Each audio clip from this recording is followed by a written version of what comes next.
CBI விசாரணைக்காக போறாரு. ஆனா டெல்லி புறநகர்ல ஒரு இடத்துல பவன் கல்யாண் வந்து விஜயை மீட் பண்றதா ஆந்திரா ரிப்போர்ட்டர்ஸ் வந்து நம்ம கிட்ட சொல்றாங்க.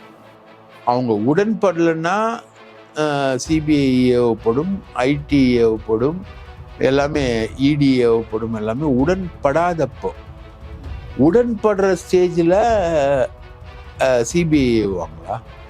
உடன்படுற ஸ்டேஜில் என்ன பண்ணுவாங்க? அங்கே முதலமைச்சர் வேட்பாளர் யார் அப்படின்றது ஃபர்ஸ்ட் கேள்வி. ரெண்டாவது, நாங்கள் உள்ள வரோம், நாங்கள் 234 தொகுதிகளுக்கும் போட்டியிடுவதற்கு தயாராகிட்டு இருக்கோம், எங்கள் முதலமைச்சர் ஆகிறதுக்கான வேலை செஞ்சுட்டு இருக்கோம், கூட்டணிக்கு வந்தால் எங்களுக்கு எவ்வளவு இடம்? 2 கேள்வி.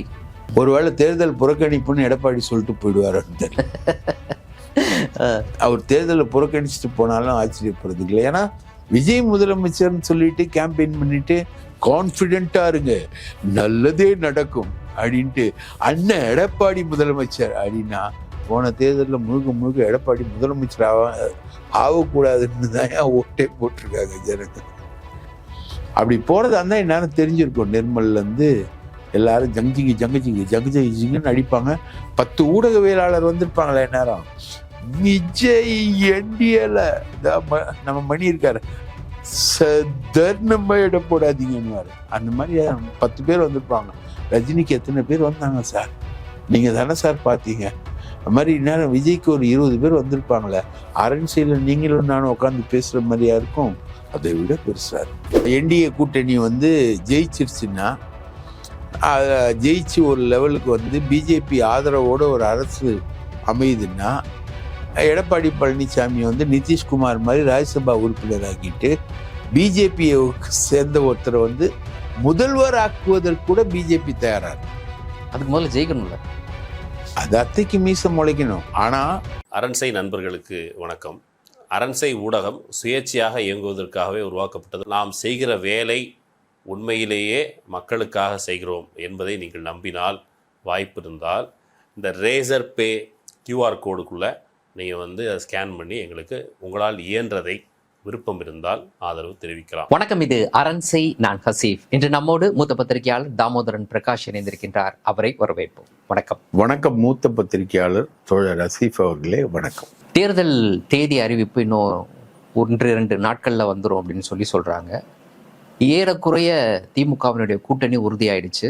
தொகுதி பங்கீடு பேச்சுவார்த்தை நடந்துகிட்டு இருக்கு. அதுக்கு பிறகு யார் போட்டியிட போறாங்கன்ற தகவல் வெளியாக இருக்கக்கூடிய அந்த நேரத்தில் இன்னைக்கு அதிமுக கூட்டணிக்குள்ள, அதாவது தேசிய ஜனநாயக கூட்டணிக்குள்ள தாவேகா வர்றதுக்கு வாய்ப்பு இருக்கு அப்படின்ற ஒரு தகவலை கசிய விட்டுருக்குறாங்க. ஆனால் 2 தரப்பும் மாறி மாறி மறுத்துக்கிறாங்க. தேசிய ஜனநாயக கூட்டணி தரப்புல இருந்து நயினார் நாகேந்திரன் இன்னைக்கு கூட மறுத்திருக்கிறாரு அப்படின்னா எனக்கு தெரியாதுன்னு சொல்றாரு. இல்லை, விஜய் வரமாட்டார், இல்லை தாவேகாவோட நாங்கள் கூட்டணி கிடையாது அப்படின்லாம் சொல்றது இல்லை.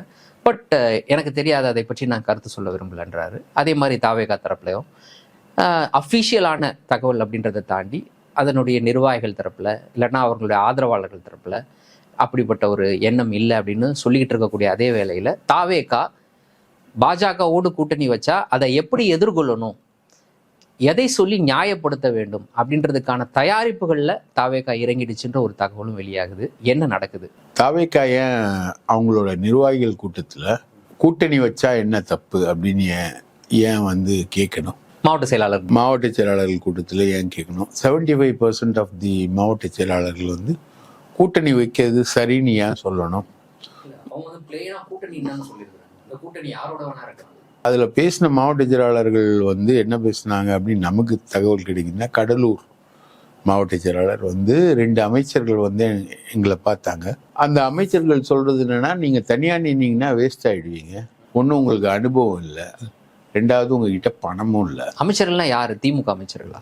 அதிமுக அமைச்சர். அதிமுக முன்னாள் அமைச்சர். வேஸ்ட் ஆகிடுவீங்க, அதனால நீங்கள் வந்து எங்களோட கூட்டணிக்கு வாங்க, அதிமுகவோட பாஜகவோட கூட்டணிக்கு வந்தீங்கன்னா நாங்கள் செலவு பார்த்துக்கிறோம், அதே மாதிரி உங்களுக்கான எக்ஸ்பென்சஸ் எல்லாத்தையுமே நாங்கள் மீட் அவுட் பண்ணுறதோட இல்லாமல் எங்களுக்கு அனுபவமும் இருக்குது, கேடர்ஸும் இருக்காங்க, அந்த ஒர்க் எல்லாமே கரெக்டாக பண்ணிடலாம். நீங்கள் தனிச்சு நின்னீங்கன்னா நீங்களும் வேஸ்ட்டாக போவீங்க, நாங்களும் வேஸ்ட்டாக போவோம். அதுதான் அவங்களுடைய விஷயம். அதிமுக விரும்புது அதை. விரும்புது. அதாவது அதிமுகல வந்து டோட்டலாவே இன் டோட்டல் வந்து தாவேக்கா இல்லைன்னா நிறைய பேர் வந்து போட்டி போடவே தயாரால.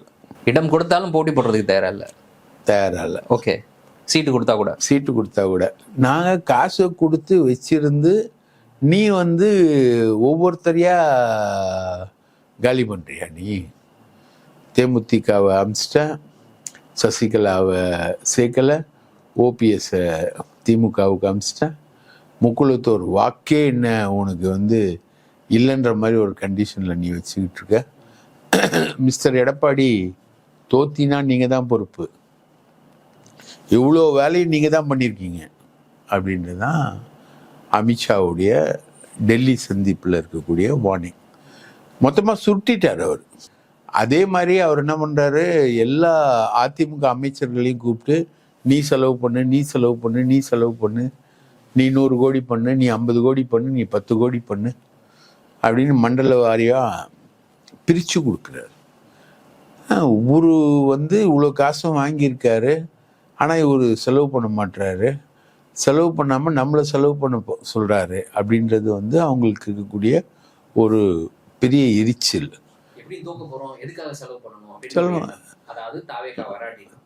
தாவேக்கா அப்போ தோக்க போகிறோம், ஏன் செலவு பண்ணோம் அப்படின்றது. அப்போ தாவேக்கா வந்தால் தான் நம்ம வந்து சீட்டு கேட்க முடியும். அதே மாதிரி தாவேக்காவுக்கும் வந்து அதிமுக கூட்டணியில் இருந்தால் தான் நம்ம வந்து நிற்கணும். பாஜக கொள்கை எதிரி, பெரியார் வந்து கொள்கை வழிகாட்டி, அதெல்லாம் தூக்கி போட்டாங்க. அந்த முடிவுக்கு வந்துட்டாங்களா? அந்த கட்சியினரோட மனநிலை, கட்சியினரோட மனநிலை, அதிமுகவினரோட மனநிலையும் அதுதான். இதுதான். ரெண்டாவது, காங்கிரஸ் வந்து முதுகுல குத்திருச்சு. காங்கிரஸை நம்ம பெருசாக எதிர்பார்த்தோம், காங்கிரஸ் வந்து திமுகவோட சேர்ந்து நம்ம முதுகுல குத்திருச்சு. காங்கிரஸ்க்கு என்னன்னா இவங்க கூட போனால் என்ன நடக்குன்னே தெரியாது, அன்டெஸ்டட். இவங்க ஒரு கார்பரேஷன் கவுன்சிலர் எலெக்ஷன் கூட ஜெயிச்சதில்லை. இவங்க கூட போயிட்டு நம்ம எப்படி இவ்வளோ பெரிய கட்சி வந்து இந்த சின்ன கட்சிக்கு எதுக்கு நம்ம ரெகக்னிஷன் கொடுக்கணும் அப்படின்றது காங்கிரஸ் உடைய பார்வை. திமுக 28ல் 18 ஜெயிக்கலாம். இவங்க சொல்கிறாங்க நாங்கள் வந்து கேரளாவை உங்களுக்கு தூக்கி தருவோம், பாண்டிச்சேரியை தூக்கி தருவோம், ஃப்ரான்ஸை தூக்கி தருவோம், அமெரிக்காவை தூக்கி தருவோம், சிங்கப்பூரை தூக்கி தருவோம். அங்கெல்லாம் விஜய் ஃபேன்ஸ் இருக்காங்க அப்படின்றது தான் அவங்களோட ஒன்று. அங்கெல்லாம் அஜித்துக்கு ஃபேன்ஸே இருக்க மாட்டாங்களா? இருப்பாங்க. ரஜினிக்கு ஃபேன்ஸ் இருக்க மாட்டாங்களா? இருப்பாங்க. இன்னைக்கு மதுரையில் ஃபுல்லாக போஸ்டர் விஜயை கண்டித்து ரஜினி ரசிகர்கள் போஸ்டர் அடிச்சு ஓட்டியிருக்காங்க. ஸோ இது காங்கிரஸுக்கு ஒரு பாடத்தை கற்றுக் கொடுக்கணும். அதே மாதிரி நம்ம வந்து பிஜேபியோட போனோம் அப்படின்றது தான். இன்னைக்கு டெல்லிக்கு போகிறாரு விஜய், 3 மணிக்கு கிளம்புறாரு. அங்கே 6 மணியோ 7 மணியோ பவன் கல்யாண் வர்றாரு டெல்லிக்கு. 2 பேரும் மீட் பண்ணுறாங்க. சிபிஐ விசாரணைக்காக போறாரு. ஆனால் டெல்லி புறநகரில் ஒரு இடத்துல பவன் கல்யாண் வந்து விஜயை மீட் பண்ணுறதா ஆந்திரா ரிப்போர்ட்டர்ஸ் வந்து நம்மக்கிட்ட சொல்கிறாங்க. ஆந்திரா ஆட்கள் இருக்காங்க இல்லையா, நம்மளோட கான்டாக்ட்ஸ், அவங்க சொல்கிறாங்க மீட் பண்ண போகிறதா சொல்கிறாங்க. வழக்கமாக பிஜேபி ஆட்கள் அவங்க வந்து த்ரிஷாவை வந்து மீட் பண்ணுறாங்க அப்படின்றாங்க. ஸோ அந்த மாதிரி ஒரு ப்ராசஸும் ஓடிட்டு இருக்கு. ஸோ இப்போ பிஜேபியும் விரும்புது தாவேகா வந்து தேசிய ஜனநாயக கூட்டணிக்குள்ள வர்றது அப்படின்றத பிஜேபியும் விரும்புது. அப்படிதான் பார்க்கணும். அப்படிதான் சிக்னல்ஸ் தெரியுது. பட் பிஜேபி வந்து விரும்பிச்சுன்னா உங்களுக்கு வந்து நயினார்லாம் ஓப்பனாக பேசக்கூடியவர். அண்ணாமலை, நீங்கள் இன்னும் சொல்ல மறந்தது, அண்ணாமலை இன்னைக்கு ப்ரெஸ்ஸை மீட் பண்ணியிருக்காரு. அண்ணாமலை கூட விஜய் விஷயத்தில் கேட்டகாரிக்கெலாம் அவர் எதுவும் சொல்லலை. அவர் தேசிய ஜனநாயக கூட்டணிக்கு வரப்போகிறாரு இல்லை போகிறாரு அப்படின்ற மாதிரி தெரியல. இப்போ அண்ணாமலைக்கும் நயினாருக்கும் தெளிவாக தெரியாத ஒரு விஷயம் நடக்க போகுதுன்னு நம்ம எப்படி சொல்ல முடியும்? இதெல்லாம் நடந்துக்கிட்டு இருக்கக்கூடிய விஷயங்கள். ரெண்டாவது, ஒருத்தரை வந்து கூட்டணிக்கு கூப்பிடணும் அப்படின்னா திங்கக்கிழமை தேர்தல் அனௌன்ஸ்மெண்ட் வருது, ஞாயிற்றுக்கிழமை சிபிஐ என்கொயரியை வைப்பாங்க. திட்டமிட்ட ஒரு நடவடிக்கை தான் அது. இல்லை, இல்ல கேக்குறேன் உங்கள்ட்ட. திட்டமிட்ட நடவடிக்கையா அது யாரை இப்போ ஒருத்தர் வந்து கூப்பிடுறாங்கன்னா ஃப்ரெண்ட்லி அட்மாஸ்பியர் தானே நிலவும். இங்க வந்து முறைச்சிக்கிற அட்மாஸ்பியரா நிலவும். பாஜகவோட அது முறையில பாஜக பயன்படுத்தக்கூடிய ஒரு வழிமுறை இல்லை. சிபிஐயோ சரி, இடியோ சரி, ஐடியோ சரி, இல்ல கடந்த காலங்கள்ல பாஜக கடந்த காலங்கள்ல வந்து அவங்க உடன்படலைன்னா சிபிஐ ஏவப்படும், ஐடி ஏவப்படும், எல்லாமே இடி ஏவப்படும். எல்லாமே உடன்படாதப்போ, உடன்படுற ஸ்டேஜில் சிபிஐ ஏவுவாங்களா? உடன்படுற ஸ்டேஜில் என்ன பண்ணுவாங்க? சிபிஐ கேஸ் எல்லாம் தள்ளி விட்டுருவாங்க, ஐடி கேஸ் எல்லாம் தள்ளி விட்டுருவாங்க, இடி கேஸ் எல்லாம் தள்ளி விட்டுருவாங்க. சார், அப்ப என்னதான் நடக்குது? ஏன் சிபிஐ? இது இயல்பா நடக்கக்கூடிய ஒரு விஷயமா? இதுல பின்னாடி பிஜேபி இல்லையா? அப்படி வந்து ஒரு கன்ஃபரண்டிங் மோடுக்கு வந்து போவாங்களான்றது தெரியல. இப்போ இது அரசியலே ரொம்ப புதுசா இருக்கு. ஒரு சைடில் இவர் நிர்வாகிகள்கிட்ட கருத்து கேட்கறதும், த்ரிஷாலாம் இப்படி பேசுறதும், ரைட்டா, பவன் கல்யாண் வர்றதா வரக்கூடிய செய்தியும் எல்லாமே ஒரு சைடில் இருக்கு. இவங்க அஃபிஷியலாக டினை பண்ணுறதும், ஏற்கனவே வந்து ஏடிஎம்கேவோட கூட்டணி இல்லைன்னு நிர்மல் வந்து அந்த கரூர் சம்பவம் தொடர்பாக அவர் அண்டர் கிரவுண்டில் போயிட்டு வெளியில் வந்தார் இல்லையா, அப்பவுமே ஓப்பனாக சொல்கிறார் அவர், அந்த மாதிரி ஒன்றும் இருக்க மாதிரி தெரியல. அதை விட சுய விளம்பரம் அதிகமாக அடிக்கிற, ட்ரம்ஸ் அடிக்கிற ஆதவ் அர்ஜுன் ரெட்டி அவரும் வந்து இதை பற்றிலாம் ஒன்றுமே வந்து பெருசாக அவரும் கமிட் பண்ணல. இல்லாமல் பிஜேபி நம்பக்கூடிய அருண்ராஜ், பிஜேபியோடைய ஸ்லீப்பர் செல்லு நம்பக்கூடிய அருண்ராஜ் அவரும் பேசல. இல்லைன்னா வெள்ளந்தியா பேசுகிற 74, 76 அண்ணன் புசி ஆனந்த் அவர் தான் நிர்வாகிகள் கூட்டத்தெல்லாம் நடத்தினாரு. அந்த 10 நிமிஷம் தான் கருத்து கேட்பு நடந்திருக்குங்க. அந்த 74, 76 அவரும் வந்து வெளிப்படையாக சொல்லலை, ரைட்டுங்களா. கொள்கை எதிரி அப்படின்ற மாதிரி ஒரு டிக்ளரேஷன் கொடுத்த விஜய் வந்து அதை பற்றி இது வரைக்கும் பேசவும் இல்லை, அறிக்கையும் கொடுக்கல, எதுவும் இல்லை. அஃப்கோர்ஸ் இது வரைக்கும் அவர் ஃபார்ம் ஆனதுலேருந்து இன்னைக்கு வரைக்கும் பிஜேபி எதிர்த்து பெருசாக எதுவுமே அவர் பேசலை. அது வந்து அவர் வந்து ஃபார்மேஷனே வந்து பிஜேபி டீம், அவர் பிஜேபியோட பி டீம், அவரோட அஜெண்டாவே வந்து திமுகவை எதிர்க்கிறது தான் அவருடைய அஜெண்டா. அவர் வந்து பிஜேபி பற்றி பேச மாட்டாரு.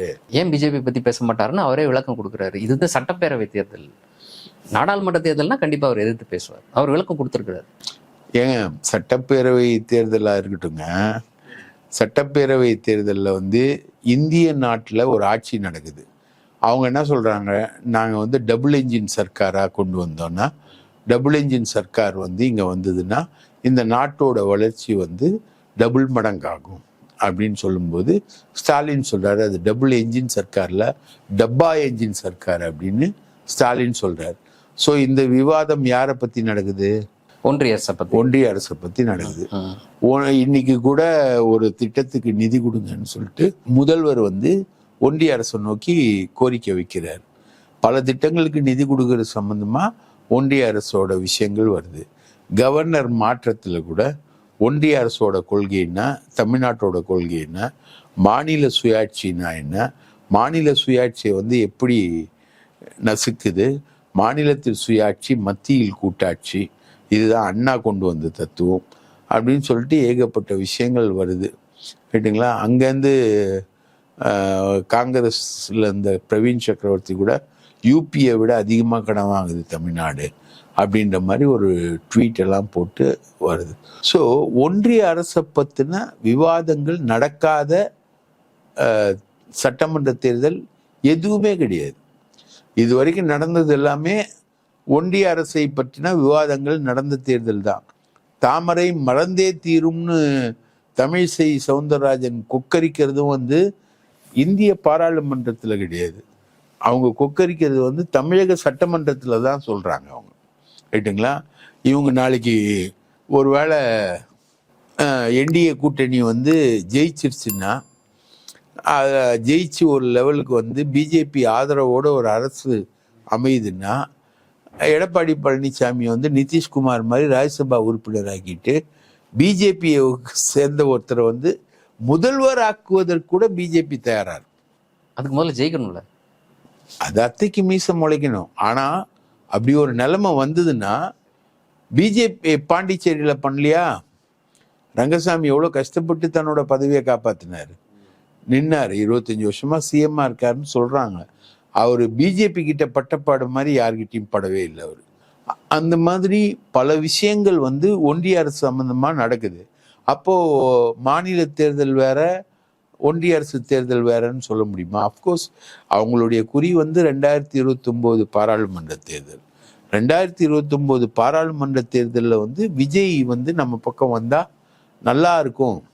அந்த தேர்தலில் வந்து ஒரு ஷார்ட்டேஜ் 40 இப்போ வந்தது, அந்த மாதிரி ஒரு ஷார்ட்டேஜ் வராமல் ஒரு 20 தொகுதிகளை வந்து இவங்க ஜெயிக்கலாம், பாதிக்கு பாதி. அதிமுக, பாஜக, தாவேகா, ஒன்றிய அரசுக்கு அப்படின்ற மாதிரி அவர் வந்து நின்னார்னா அது நல்லா இருக்கும் அப்படின்ற மாதிரி ஒரு கால்குலேஷன் கூட பிஜேபிக்கு இப்போ இருக்கலாம். இந்த தேர்தல் முக்கியம் இல்லை, பிஜேபிக்கு தான் இந்த தேர்தல் பற்றின ஒரு பார்வை இருக்கணுமே தவிர மாநில அளவிலான கட்சிகளுக்கு பிஜேபியோட ரோல் இந்த தேர்தலில் என்னன்றதை பற்றி பார்வை இருக்க முடியாது, இருக்கவும் கூடாது. அப்படி இருந்துச்சுன்னா அது அரசியல் கிடையாது. அதனாலதான் ஸ்டாலின் சொல்றாரு திமுக வர்சஸ் என்டிஏ, திராவிட மாடல் வர்சஸ் என்டிஏ அப்படின்றத வந்து அவரு சொல்றாரு. சரி, இப்போ நீங்க சொல்றீங்க அதிமுக முன்னாள் அமைச்சர்கள் போய் தாவேகாவிடம் பேசியிருக்கிறாங்க, தாவேகாவை சேர்ந்த நிர்வாகிகளிடம் பேசியிருக்காங்க. அப்போ அவங்க தரப்புல இருந்து முதல் எழக்கூடிய கேள்வி, அதாவது நான் சொல்றது தாவேகா தரப்புல இருந்து, நாங்க எங்க ஆளை வந்து முதலமைச்சர்னு சொல்லிட்டு இருக்கோம், அந்த கூட்டணிக்கு கூப்பிடுறீங்க, இப்போ அங்கே முதலமைச்சர் வேட்பாளர் யார் அப்படின்றது ஃபர்ஸ்ட் கேள்வி. ரெண்டாவது, நாங்கள் உள்ளே வரோம், நாங்கள் 234 தொகுதிகளுக்கும் போட்டியிடுவதற்கு தயாராகிட்டு இருக்கோம், எங்கள் ஆளை முதலமைச்சர் ஆகிறதுக்கான வேலை செஞ்சுட்டு இருக்கோம், கூட்டணிக்கு வந்தால் எங்களுக்கு எவ்வளவு இடம்? 2 கேள்வி. ஒருவேளை இந்த கூட்டணி உறுதியாச்சுன்னா தாவேகாவுக்கு எத்தனை இடங்கள் கிடைக்கும்? விஜய் அவர்களுக்கு எந்த இடம் கொடுக்கப்படும்? நான் சொல்றது அவருக்கான இடம், துணை முதலமைச்சரா, முதலமைச்சரா? அதுக்கு வந்து ஒரு ஃபார்முலா நேத்துல இருந்து ஓடிட்டு இருந்தது. விஜய் வந்து உடனடியா மத்திய அமைச்சர் ஆக்கிடுவாங்களாம். சரி, சிரஞ்சீவி பேட்டர்ன். ஓகே, விஜய் வந்து ராஜ்யசபால போட்டு எலெக்ஷன் டைம் கட்சியில இணைக்கணும். கேளுங்க, ராஜ்யசபால போட்டு சிரஞ்சீவி ஆன மாதிரி. சிரஞ்சீவி வந்து 2012 to 2018 அதில் வந்து 2 வருஷம் மத்திய அமைச்சராக இருக்காரு. Minister of independent charge with tourism மினிஸ்டராக இருக்காரு. அந்த மாதிரி இவரை வந்து எங்கேயாவது போட்டு இவரை வந்து சென்ட்ரல் மினிஸ்டர் ஆக்கிடுறது, சென்ட்ரல் மினிஸ்டர் ஆக்கிட்டு இங்கே வந்து எலெக்ஷனை ஃபேஸ் பண்ணுறது அப்படின்றது ஒரு இது. அதில் வந்து 60 தொகுதிகள் கொடுக்குற மாதிரி தாவேகாவுக்கு முதலமைச்சர் கொடுக்க முடியாது, துணை முதலமைச்சர் கொடுக்க முடியாது, 60 தொகுதிகள் கொடுக்குற மாதிரி அப்படின்னு. ஃபர்ஸ்ட் நெகோசியேஷன் ஸ்டார்ட் பண்ணும்போது இது சம்பந்தமா ஏடிஎம்கே தரப்பு அன்னிலேருந்து இன்னைக்கு வரைக்குங்க அந்த சிக்னல் கிடைச்சிருச்சு, ரைட்டுங்களா, மெகா கூட்டணி அமைக்க போறோன்றது வந்து அன்னிலேருந்து இன்னைக்கு வரைக்கும் ஏடிஎம்கே அப்படியே தான் இருக்கு. இன்னைக்கு வரைக்கும் கூட்டணி பேச்சுவார்த்தையே நடத்தலை, ரைட்டா. இது போன ஜான் பாண்டியனுக்கு கூட சீட்டு கொடுக்கல, இன்னும் அவர் 10 சீட்டு கேட்டுக்கிட்டு இருக்காரு, ரைட்டா. அவர்கிட்ட கூட கூட்டணி பேச்சுவார்த்தை நடத்தல. ஏசிஎஸ்க்கு சீட்டு கொடுக்கல, பாரிவேந்தருக்கு சீட்டு கிடைக்கல. இந்தியாவிலேயே மிகப்பெரிய கட்சி அவர் தான் பாரிவேந்தர், அவருக்கும் சீட்டு கொடுக்கல, பாரிவேந்தருக்கும் கொடுக்கல, ஏசிஎஸ்க்கும் கொடுக்கல, யாருக்குமே சீட்டு கொடுக்கலன்னா இன்னும் பேச்சுவார்த்தை நடத்தல. அப்போ திமுக கிட்டத்தட்ட பேச்சுவார்த்தையை முடிச்சிருச்சு. இந்த சூழ்நிலையில நாளைக்கு எலெக்ஷன், ஏடிஎம்கே இன்னைக்கு வரைக்கும் ஏன் பேசாம இருக்கு? அப்போ தாவேகா வரும்ன்ற ஒரு எதிர்பார்ப்பு அன்னிலேருந்து இன்னைக்கு வரைக்கும் முழு ஷேப்புக்கு வரட்டும்னு வெயிட் பண்றாங்க. தாவேகா இல்லாம அதிமுக வந்து தேர்தலுக்கே போவாது. ஒருவேளை தேர்தல் புறக்கணிப்புன்னு எடப்பாடி சொல்லிட்டு போயிடுவாருன்னு தெரியல. அவர் தேர்தலை புறக்கணிச்சுட்டு போனாலும் ஆச்சரியப்படுறதுக்கு இல்லை, ஏன்னா போட்டி போறதுக்கு எவனும் வரப்போறது இல்லை. இங்க வந்து நம்பிக்கையோட போட்டிடுறதுக்கு யாரும் தயார், நம்பிக்கை இல்லை, வெற்றி பெறும் வாய்ப்பு என்பது இல்லை அப்படின்றது ஒரு வாய்ப்பு முடிஞ்சு போச்சு. ஏன்னா நீங்க வந்து சைனா மிலிட்ரி பார்த்துருக்கீங்க, எல்லாரோடையும் சண்டை போடுவான் இந்தியா. சைனாவோட போய் ஒரு தடவை சண்டை போட சொல்லுங்க, சைனாக்குள்ள போயிட்டு ஆப்ரேஷன் சிந்தூரை பண்ண சொல்லுங்களேன். சைனா எவ்வளோ ஸ்கொயர் கிலோமீட்டர் உள்ள வந்திருக்கான். சைனா கூட இந்தியா போகாது. ஏன்னா சைனாவோட மிலிட்ரி ஸ்ட்ரென்த் அது. PLA, பீப்புள் லிபரேஷன் ஆர்மி, PLAவை பார்த்தா மிரளுவான் இந்தியா. ஏன்னா அதே மாதிரி நீங்கள் இன்னைக்கு திமுக கூட்டணியுடைய ஸ்ட்ரென்த் வந்து அதோட படை பலன்னு, அதோட ஆர்டிலரிஸு எல்லாமே வந்து ரொம்ப வித்தியாசமாக இருக்குது. வித்தியாசமாக இருக்குது. வித்தியாசமான கட்சிகள்லாம் அதுக்குள்ளே இருக்குது. ரைட்டா? ஒவ்வொரு தொகுதியில் ஒவ்வொரு சின்ன ஜாதியை கூட தூக்கியிருக்காங்க அவங்க. இப்போ ஒரு குறிப்பிட்ட சின்ன ஜாதி வந்து அந்த தொகுதியில் டாமினேட் பண்ணுதுன்னா அதுக்கு முக்கியத்துவம் கொடுத்து அந்த பெண் அமைப்பு அவங்கள வந்து கையில் எடுத்து பண்ணுறாங்க. ரைட்டுங்களா? எங்கே பார்த்தாலும் வந்து திமுக தான் மீண்டும் ஆட்சிக்கு வருன்ற ஒரு பெரிய இது போயிடுச்சு. பெரிய ப்ராபகண்டா திமுக வந்து பண்ணுது. இப்போ இந்த ப்ராபகண்டாவை எதிர்கொள்ளணும் அப்படின்னா அப்போ வந்து தாவேகா வந்தால் தான் நாங்களும் திமுகவுக்கு ஈக்குவலான ஒரு மெகா கூட்டணி எங்களாலையும் பண்ண முடியும் அப்படின்றது தான். தாவேகா அதிமுக கூட்டணிக்குள்ளே வர்றதுல இருக்க மைனஸ் என்னன்னா, தாவேகா வந்து அவங்களோட ஸ்ட்ரென்த்தாக பார்க்கறது மைனாரிட்டி வாக்குகள் ஒன்று, ரெண்டாவது தலித் வாக்குகள். ரைட்டுங்களா? தலித் வாக்குகள், மைனாரிட்டி வாக்குகள், அது இல்லாமல் கொஞ்சம் அந்த அதர் தென் தட் வன்னியர் வாக்குகள், அப்புறம் திமுக வாக்குகள், ஏழை மக்களோட வாக்குகள், இதெல்லாமே. இப்போ இவங்க வந்து அதிமுக கூட்டணிக்குள்ள போனாங்கன்னா ஃபர்ஸ்ட் அடி வாங்குறது மைனாரிட்டி வாக்குகள் அடிவாங்க. ஏன்னா பிஜேபி இருக்கு. ஆன்டி பிஜேபி தான் தமிழ்நாட்டோட அரசியல் நாதம், அரசியலுடைய எல்லாமே ஆன்டி பிஜேபி தான் அப்படின்றது வந்து உங்களுக்கு ப்ரூவ் ஆனது வந்து பாராளுமன்ற தேர்தலில். அதாவது பாராளுமன்ற தேர்தலில் 18% வாக்குகள் அண்ணாமலை என்டிஏக்காக வாங்கினாலும் 72% வாக்குகள் பிஜேபிக்கு எதிராக விழுந்த வாக்குகள் தமிழகத்தில். 18% வாக்குகளையும் ஸ்க்ரூட்டனைஸ் பண்ணி நம்ம மைக்ரோஸ்கோப்பில் போனோம்னா அதெல்லாம் ஃபுல்லாக முக்குளத்தோர் வாக்குகள். டிடிவி தினகரன், பாட்டாளி மக்கள் கட்சி, அதிமுக உள் சண்டையில நடந்த பாஜக பக்கம் எடுத்த ஸ்டாண்ட். பாஜக பக்கம் 82% எதிராக இருக்காங்க. 82% எதிராக இருக்காங்க.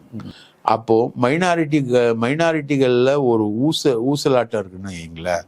விஜய் வந்தா அவர் சினிமா ஹீரோ, விஜய் ரசிகர், நம்ம கொஞ்சம் ஓட்டு போட்டுடலாம் அப்படின்ற மாதிரி ஒரு ஊசலாட்டம் இருந்ததுன்னா இந்நேரம் வந்து ஓரளவுக்கு கட்சிகள் போயிருக்கும்.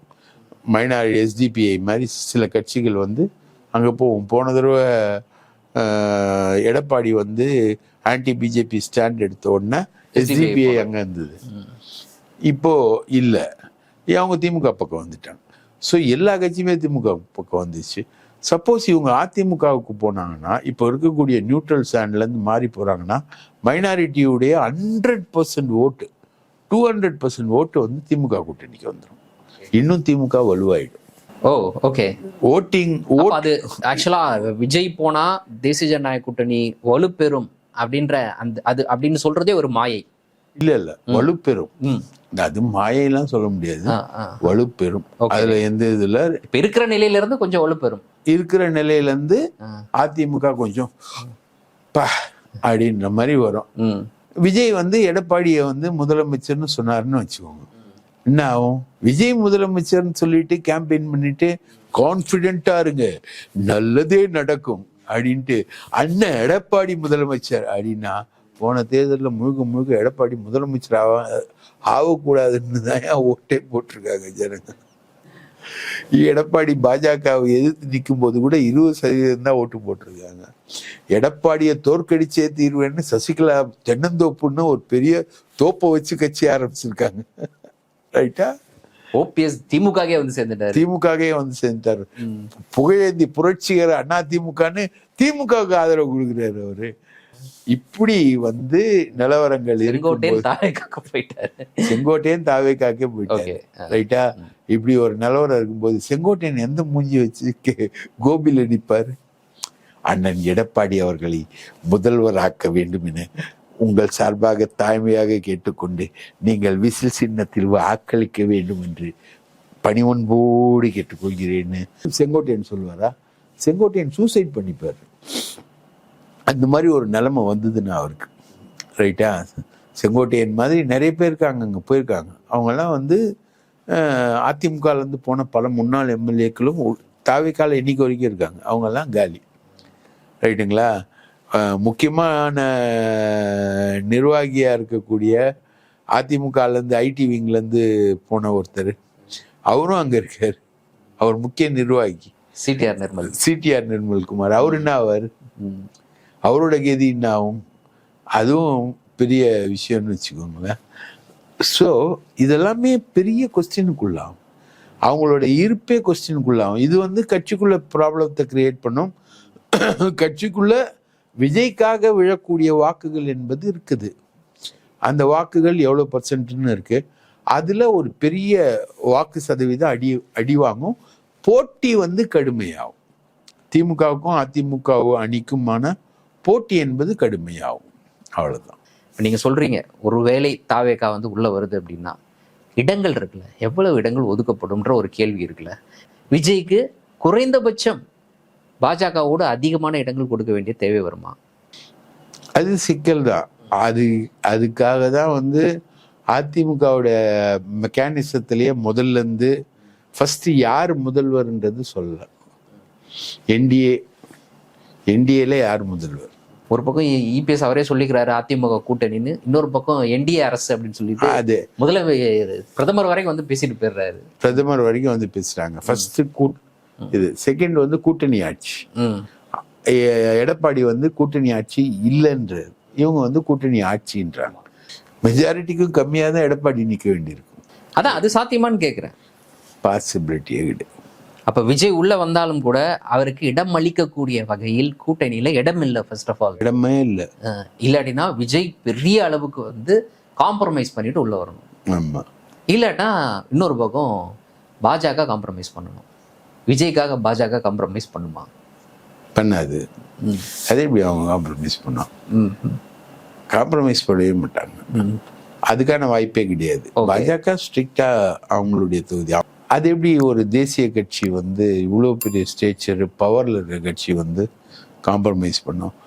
நீங்க கூட்டணிக்கு தலைமைன்னு சொல்லக்கூடிய கட்சி எப்படி ரொம்ப நெக் அண்ட் நெக் மைனாரிட்டியில நிற்க முடியும்? இப்படி நின்னது தான் வந்து காங்கிரஸும் திமுகவும் 114 114 சம்திங் கூட்டணி கட்சிகள்லாம் போட்டு 80ல் நின்று ஒருத்தரை டிஃபீட் பண்ணிக்கிட்டு அது அந்த கூட்டணி தோத்து போச்சு, திமுகவும் காங்கிரஸும். ஸோ இந்த கூட்டணி ஆட்சின்ற கான்செப்ட் அன்னிலேருந்து தான் போக மாட்டாங்க யாரும். ஏன்னா கூட்டணி ஆட்சின்னு போனால் தோக்கடிக்கப்படும் அப்படின்றது இதுக்கான விஷயம். ஸோ விஜய் அகாமடேட் பண்ணுறதுக்கான விஷயம் எதுவுமே இல்லை. வாய்ப்பு இல்லை. ஆனால் எதிர்பார்ப்பு இருக்கு.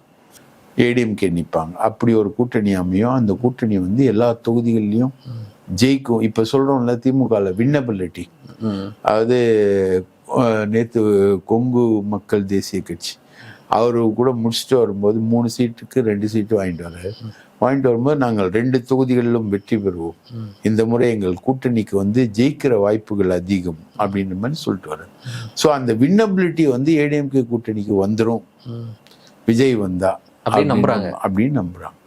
ஆனா யாரு சிஎம்? எடப்பாடி தான் சிஎம்மா?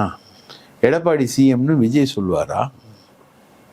அப்படி சொல்லிட்டு வந்தாருன்னா விஜயகாந்த் வந்து வந்தார் இல்லையா, 41 சீட்டு வாங்கிட்டு எதிர்கட்சி தலைவராக வந்தார்ல, சிஎம் வந்து ஜெயலலிதான்னு தான் சொல்லிட்டு வந்தார். அவர் என்ன ஆனார்? அது வரைக்கும் ஹீரோவா இருந்தவர் அதுக்கப்புறம் வந்து கேரக்டர் ஆர்டிஸ்ட் ஆகி கடைசியில் வந்து ஒதுக்கப்பட்டு அவரோட எம்எல்ஏக்கள் எல்லாரும் வந்து தொகுதி நலனுக்காக ஜெயலலிதாவை போய் பார்த்து அதிமுகவில் சேர்ந்தாங்க. ஒவ்வொருத்தரா சேர்ந்தாங்க. நாளைக்கு தாவேகா சார்பில் ஜெயிக்கக்கூடிய எல்லாரும் தொகுதி நலனுக்காக எடப்பாடியை பார்த்துட்டு சேருவாங்க. இல்லைன்னா கூட்டணி ஆட்சின்ற மாதிரி ஒரு பிரிட்ஜை போட்டு எடப்பாடியை டம்மி பண்ணிட்டு பிஜேபி டாமினேஷனை கையில் எடுக்கும். பிஜேபியோட அல்டிமேட் ஏம் வந்து பார்லிமெண்ட் தேர்தல் தான். பார்லிமெண்ட் தேர்தலில் நமக்கு வந்து அதிமுகவும் தாவேகாவும் கை கொடுக்கணும் அப்படின்ற மாதிரி தான் அவங்களுடைய ஏம் இருக்குமே தவிர இந்த தேர்தலில் அல்டிமேட்டாக அவங்க இருக்காது. அப்படி ஒரு ஏம் இருந்ததுன்னா அவங்க வந்து இன்கொயரிக்கு வந்து கூப்பிட்டுருக்க மாட்டாங்க, சம்மனிங் வந்து நடந்திருக்காது. கெஸ்டாக வந்து பியூஷ் கோயல் தான் இருக்கார்ல, அவர் வந்து ஒரு ஸ்டார் ஹோட்டலில் உட்காந்து விஜயை வந்து ரகசியமாக பார்த்து லிஃப்ட் வழியை அவரை வச்சு ரகசியமாக பார்த்துட்டு போவார். இல்லைன்னா அமித்ஷா வந்து ரகசியமாக உட்காந்து விஜயை மீட் பண்ணிட்டு போவார். அதுக்கு தான் ஆர்கனைசரே இருக்கார்ல அண்ணன் குருமூர்த்தி, ஏற்கனவே ரஜினி அப்படிலாம் தானே பண்ணார், அந்த மாதிரி ஆர்கனைஸ் பண்ணிட்டு போவார். பட் இது வந்து எதுவுமே நிரந்தரமாக தெரியல. இன்னைக்கு இருக்கக்கூடிய சினாரியோவில் நாளைக்கு என்ன நடக்கும்ன்றது வந்து நிரந்தரமாக தெரியல. அந்த மாதிரி ஒரு சினாரியோ தான் போயிட்டு. சரி, இதற்கிடையில் இப்போ நீங்கள் தொடக்கத்தில் சொன்னீங்க பேசும் பொழுது ரஜினி அவர்கள் குறித்து ஆதவ அர்ஜுனா பேசிய விஷயம், அதற்கு ரஜினி ரசிகர்கள் தரப்புல எழுந்திருக்கக்கூடிய எதிர்ப்பு, இது வந்து திட்டமிட்டு ஆதவ அர்ஜுனா பேசின ஒரு விஷயமா இல்லை ஸ்லிப் ஆஃப் த டங்ல வந்த ஒரு விஷயம் அவங்களுக்கு எதிராக இன்னைக்கு மாறி இருக்கா? அதாவது ஆதவ அர்ஜுனா வந்து ஒரு அட்டென்ஷன் சீக்கர், ரைட்டுங்களா? இப்போ நியூஸ் சொல்லுவோம் இல்லையா, நாய் வந்து மனுஷனை கடிச்சா நியூஸில், மனுஷன் நாயை கடிச்சா நியூஸ்னு. இந்த மாதிரி இதெல்லாம் நாயை கடிக்கிற மனுஷனுங்க இவனுங்கெல்லாம், ஆதவ அர்ஜுன்லாம். அவரோட வாய் தான் வந்து அவருடைய மிகப்பெரிய விஷயம். திருமாவை வந்து 20 பேர் கூட இல்லை திருமா கூட அப்படின்னு அவர் பேசின ஒரு ஸ்லாங் வந்து திருமாவாலேயே வளர்த்து எடுக்கப்பட்டு, அப்போல்லாம் நம்ம சொன்னோம், இந்த செல்வ பெருந்தகையும் சரி ஆதவ அர்ஜுன் ரெட்டி சரி யாராக இருந்தாலும் சரி, அது அவங்க கொஞ்ச நாள் திருமா கிட்ட ஜாலியாக அப்படி இருந்துட்டு திரும்ப அவங்களெல்லாம் தட்டி கொடுத்து வளர்ப்பார். பெரியாரை எதிர்த்து பேசுகிற ரவிக்குமாரியும் சரி, அவர் கொஞ்ச நாள் திரும்ப வந்து வளர்ப்பார். அதுக்கப்புறம் பெரியாரை பற்றி பேசுறது வந்து வேற மாதிரி, திரும்ப வேற மாதிரி பேசுவார், ரவிக்குமார் வேற மாதிரி பேசுவார். அது மாதிரி நிறைய பேரை வந்து அவர் வளர்த்து விடுவார். அந்த மாதிரி வந்து வளர்த்து விட்ட திருமாவையே இவர் வந்து கடிச்சு வச்சார். அது மாதிரி ஒன்றுமே தெரியாதுங்க. எனக்கு தெரிஞ்சு இவர் வந்து காங்கிரஸ் வந்துடும் அப்படின்னு சொல்லிட்டு இவர் வந்து பேசிக்கிட்டு சுற்றிக்கிட்டு இருந்தவர். பத்தியா காங்கிரஸ் வந்துருச்சு, பத்தியா காங்கிரஸ் வந்துருச்சு. அப்போது அவருக்கு நெருக்கமானவங்களாம் காங்கிரஸாவது வர்றதாவது போங்க அப்படின்னு, காங்கிரஸ் வந்துடும். அகாதொகா தமிழக அரசியலில் அகாதொகான்னு சொல்லுவாங்க இல்லையா, தொகுரு பம்பரம், அது வந்து ஆதவ அர்ஜுன் ரெட்டி மாதிரி யாருமே கிடையாது. சமகாலத்தில் வந்து நீங்கள் பார்க்கவே முடியாது. நம்ம புசி ஆனந்த் கூட நல்லா பேசுகிறார், அவர் எதுனா விஷயம்தான் பேசுகிறாரு, இல்லைன்னா கம்முன்னு இருக்கார். இவரை மாதிரிலாம் பேசுறதுக்கான ஆளே கிடையாது. வாரிசு அரசியல் இல்லைன்னு சொல்லிட்டு தங்கச்சியை கூட்டின்னு வந்து இவங்க தான் வருவாங்க ஓட்டு கேட்டு உங்கள் தொகுதி குறைகள்லாம். இவர் என்னமோ அமெரிக்க அதிபர் டொனால்டு ட்ரம்ப்பு மாதிரி வில்லிவாக்கம் தொகுதியில் ஒரு எம்எல்ஏ சீட்டு கூட இல்லை, ஒரு கவுன்சிலர் சீட்டு கூட ஜெயிக்கல. அங்கே வந்து இவர் வரும்போதே தங்கச்சியை வந்து கொண்டு வந்துட்டு, இதெல்லாம் வந்து ஆகாவெளின்னு சொல்லுவாங்க. அதாவது இதெல்லாம் வந்து அரசியலில் பார்த்தா சிரிப்பு தான் வரும், ரைட்டுங்களா? சரி, அப்போ நாளை விஜயோட டெல்லி பயணம் அப்படின்றது எந்த வகையிலும் இந்த கூட்டணி தொடர்பான முக்கியத்துவம் வாய்ந்த பயணம் கிடையாது, அப்படி இருக்க புரிஞ்சுக்கலாமா? அப்படி இருக்க வாய்ப்பு இல்லை. ஏற்கனவே நீங்க சொன்னீங்க பவன் கல்யாண் சந்திப்பு அப்படின்றது இருக்குது அப்படின்ட்டு, அந்த வகையில அது முக்கியத்துவம் பெறுது. ஆனா பாஜக அந்த அளவுக்கு விருப்பம் கிடையாது, கூட்டணியில விஜயை இணைத்துக் கொள்ற அளவுக்கு விருப்பம் கிடையாது. அது பவன் கல்யாணுடைய தனிப்பட்ட விருப்பம் அப்படின்ற மாதிரி புரிஞ்சுக்கலாமா? பவன் கல்யாண் வந்து ஒரு ஃபார்முலாவை சொல்றாரு சார்.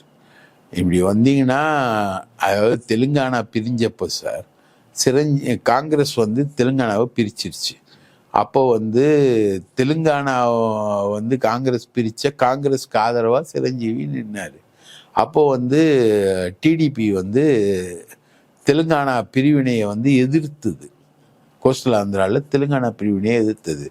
அப்போ இவர் தெலுங்கானா பிரிவினையை எதிர்த்துட்டு பவன் கல்யாண் வந்து டிடிபியோடையும் பிஜேபியோடையும் சேர்ந்து நின்றுச்சு. பிஜேபியை கொண்டு வந்து டிடிபியோட சேர்த்தது வந்து நம்ம சிபி ராதாகிருஷ்ணன் தான், ரைட்டா? இங்கே அண்ணாமலை பீலா விட்டுக்கிட்டு இருந்தார், அதெல்லாம் வேலைக்கு ஆகாது, அவனை நம்பாதீங்கன்னு சேர்த்து வச்சது சிபி ராதாகிருஷ்ணன். ஸோ இது ஒரு கெமிக்கல் ஃபார்முலா வந்து வெற்றி பெற்றுச்சு, ஒரு துணை முதலமைச்சர் ஆகிட்டார். அதே ஃபார்முலா இங்கே ஜெயிக்குன்றதுக்கான விஷயம் என்ன இருக்கு? இங்கே என்ன, அங்கே தெலுங்கானா பிரிவினை நடந்த மாதிரி தமிழகத்தில் என்ன பிரிவினை நடந்திருக்கு? ஒரு தெலுங்கானா பிரிவினைன்றது வந்து அந்த ஸ்டேட் பைஃபுரிகேஷன் அப்படின்றது வந்து ஒரு முக்கியமான இஷ்யூ. அதில் சிரஞ்சீவி காணாமல் போகிறார், ரைட்டா? பிரஜாராஜ்யம் காணாமல் போகுது. 28 எம்எல்ஏ என்னமோ ஜெயிச்சு வச்சிருந்தாரு. அவரோட ஓட்டு பர்சன்டேஜ் எவ்வளோ தெரியுங்க? 18%. சிரஞ்சீவியோடைய ஓட் பர்சன்டேஜ் வந்து 18%. ஹோல் ஆந்திராவில் 28 தொகுதி தான் ஜெயிச்சாரு. ஆனால் 18% வாக்குகள் வச்சிருந்தாரு. அவர் பொலிட்டிக்கல் கால்குலேஷன்ஸை வந்து கரெக்டாக பண்ணாமல் அந்த தெலுங்கானா பிரிவினை வந்து அவரை வீக்கெண்ட் பண்ணிடுச்சு. அதுதானே தவிர அதே ஃபார்முலா இங்கே எப்படி அப்ளை ஆகும்? அதே ஃபார்முலாவை இவர் வந்து எப்படி கொண்டு வர முடியும்? பவன் கல்யாணும் சினிமாவில் இருந்தார், விஜயும் சினிமாவில் இருந்தார். பவன் கல்யாண் வந்து அவ்வளோ பெரிய ஆர்டிஸ்ட் கிடையாது, விஜய் பெரிய ஆர்டிஸ்ட், ஹீரோ. பவன் கல்யாண் வேற, விஜய் வேற. விஜய் வந்து இங்கே முதல்வராக ட்ரை பண்ணுறாரு, பவன் கல்யாண் வந்து சைடு ஆக்டர், ரைட்டா? அது வேற இது வேற. ஸோ அவங்களோட முயற்சி என்பது இருக்கு. அதை தாண்டின விஜயுடைய ஏம் என்பது வேற. விஜயை பர்சனலாக பார்க்குறவங்க எல்லாம் சொல்றது என்னன்னா, விஜய் வந்து பயங்கரமான செல்ஃபிஷ் கால்குலேஷன் உள்ள இருக்கக்கூடிய ஒரு ஆள். அவரை எஸ்டாப்ளிஷ் பண்ண ட்ரை பண்ணுவாரே தவிர இவங்களுடைய ஈக்குவேஷனுக்கெல்லாம் அவர் போக மாட்டார். அப்படி போகிறதா இருந்தால் என்னாலும் தெரிஞ்சிருக்கும். நிர்மல்லேருந்து எல்லாரும் ஜங்குன்னு அடிப்பாங்க. 10 ஊடகவியலாளர் வந்திருப்பாங்களே நேரம். விஜய் என்டிஏல நம்ம மணி இருக்காரு, நம்ம இட போடாதீங்கன்னு. அந்த மாதிரி 10 பேர் வந்திருப்பாங்க. ரஜினிக்கு எத்தனை பேர் வந்தாங்க சார்? நீங்க தானே சார் பார்த்தீங்க? அது மாதிரி நேரம் விஜய்க்கு ஒரு 20 பேர் வந்திருப்பாங்களே. அரண்சையில் நீங்களும் நானும் உட்காந்து பேசுற மாதிரியா இருக்கும், அதை விட பெருசா இருக்கும். அப்படி ஒன்றும் இம்மிடியட் பாசிபிலிட்டி இல்லை. பட் அதுக்கான விஷயங்கள் என்பது ஒரு ட்ரை என்பது இருக்கு. அது விஜய்க்கு அதுக்கும் போது விஜயும் கேட்டுக்கிட்டு இருப்பார் அது. ஆனால் அவர் என்ன முடிவெடுக்கிறார்ன்றது தெரியல. அவர் இப்படி முடிவெடுக்க கூடும் என த்ரிஷா மாதிரி ஆட்களே சொல்லக்கூடிய நிலையில தான் ஒரு ஃப்ளூயிடான சிச்சுவேஷன் தான் இருக்கு. பட் இன்னும் வந்து அதாவது லிக்விடா இருக்கிறது வந்து ஒரு வடிவத்துக்கு வந்தால் தானே, அது பிடிச்சி வச்சா தானே பிள்ளையாரு, சவுட்டி தேய்ச்சா அது சாணி தானே. இன்னும் பிள்ளையாரா பிடிக்கப்படவில்லை என்பதுதான் நம்ம பதிவு. இன்றைய தினம் எங்களோடு இணைந்து பல்வேறு தகவல்களையும் கருத்துக்களையும் பகிர்ந்து கொண்டமைக்கு நன்றி. வாய்ப்பளித்ததற்கு மிக்க நன்றி. மீண்டும் ஒரு நேர்காணலில் சந்திப்போம். நன்றி நண்பர்களே.